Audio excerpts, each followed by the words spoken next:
What's going on, guys? So let's go over Sevilla against Barcelona for La Liga. Sevilla, they were going to do their 4-2-3-1, although when they were defending, they will do this 4-4-2, because you can see that Saul will usually go to the right-hand side, and Romero will focus on the left, so something like this when they were defending, and they will do that a lot, especially in the first half, because Barcelona, they were pressing super high. Another thing to mention was that Vargas against Conde was a really good duel, same as Lubacchio against Balde. I feel like in the first half at least, Lubacchio, he could have done more, but he had a good match overall. Then Sanchez and Pedrosa, in my opinion, they play well, especially Pedrosa against Yamal, because Yamal could be super dangerous, and Yamal didn't attack as much. And Rafinha, obviously, he couldn't attack as much on this side with Sanchez, and Balde was also trying, but when Rafinha gets centralized, it's super dangerous. Alright, so Barcelona, they were going to play a 4-3-3. I like to see that this way because Gavi usually plays here as number 10. That's the purpose, but he's not a really number 10. So he tries to move a lot, plays a lot on the right. But Frankie de Jong and Pedri, they move a lot. But Pedri likes to play in the center, so I see it more as a 4-3-3 when Gavi's playing. And everybody else was playing super well, in my opinion. Well, Chesney, he was going to be in the starting 11, and I think he had a good match. Anyway, so both teams were pressing super high in the first minutes, but obviously Barcelona, they were really had the defensive line trying super high, almost by the middle of the park.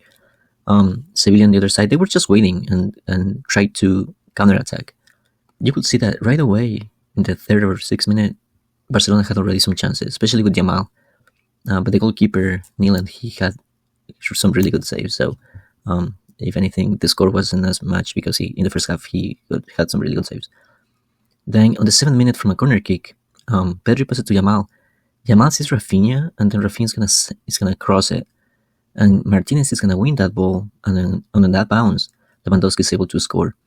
So it was very simple for Barcelona in those 7 minutes.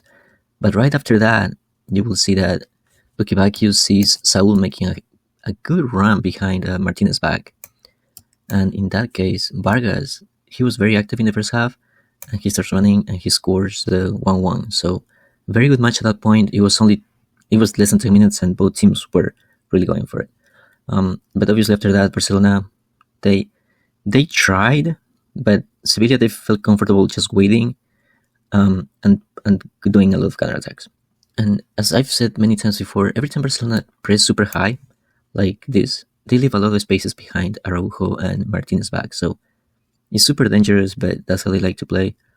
Another thing, on the 21st minute, Araujo got injured, so Kubarsi came in, and nothing really changed in the formation, so it was still the same.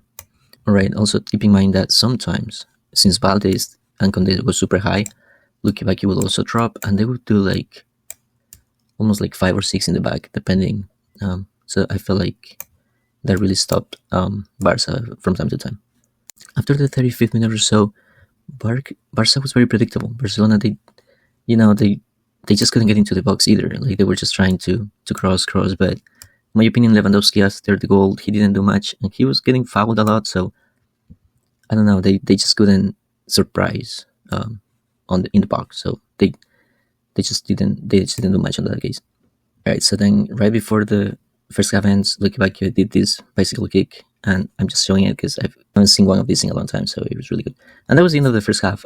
As you can see, they didn't have too many shots on target, both teams, just a few, but Barcelona was controlling the match, but this didn't matter for Sevilla. Sevilla, that was their game plan, so I think they had a really good first half.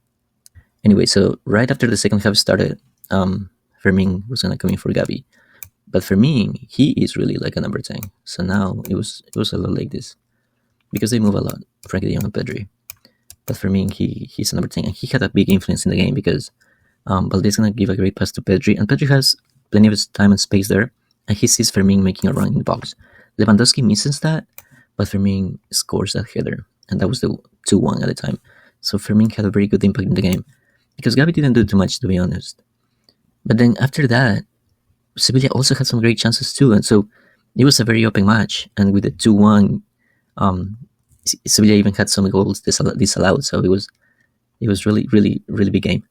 But then at the 55th minute or so, Kubarsi finds Rafinha, and Rafinha, he didn't have much space, but he finds a great shot, and he scored the 3-1.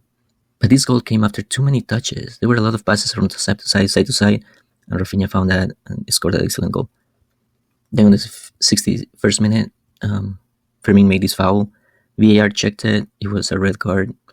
It will be up to you to decide, guys. But anyway, so that's when Fermin left. So, but Barcelona didn't change the formation. They were just gonna play this pretty much 4-4-1. Then on the 63rd minute, Suso came in for So, and Ujeke came in for Vargas. But they were gonna play in the same formations, in the same formation but different positions. So I will show you. He was gonna stay here as a holding midfielder. Suso was gonna play on the right, and Saul was gonna play on the left. So it was almost still the same 4-2-3-1 if you wanted to see like a Saul will drop, but it could be also like a 4-3-3. Then on the 70th minute, Olmo came in for Lewandowski. That was surprising. And Garcia came in for Frankie de Jong. So he was going to stay here, but now Olmo's going to play on the left. Rafinha was going to play as the reference number 9. So he was going to be 4-4-1, but it will also be like a 4-5. So very interesting in that aspect. But nothing really changed in the match, because now Barcelona, they were just controlling the timing. And Sevilla, they couldn't take advantage of the extra man. So they didn't go for the risk.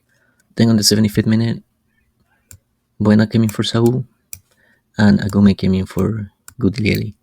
But they were going to play in the same formations, and to be honest, now these guys will switch a lot, like this. But it was a good match because I feel like they were more active, and they really wanted to go for it. But obviously Barcelona were defending super well. Then on the 87th minute, this was super interesting because Marcao came in for Pedrosa. So he was going to play here, and Salas was going to go to the left. But then he made a foul on Olmo, Marcao. So then from that free kick, Yamal was going to get subbed, and Martin was going to come in. So Balde was going to go higher.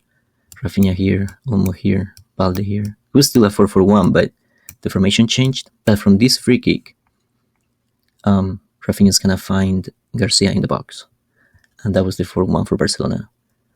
So, super interesting match. Barcelona really needed this win so they could go and fight for La Liga. But I really enjoyed it, so please let me know what you think, and thank you very much.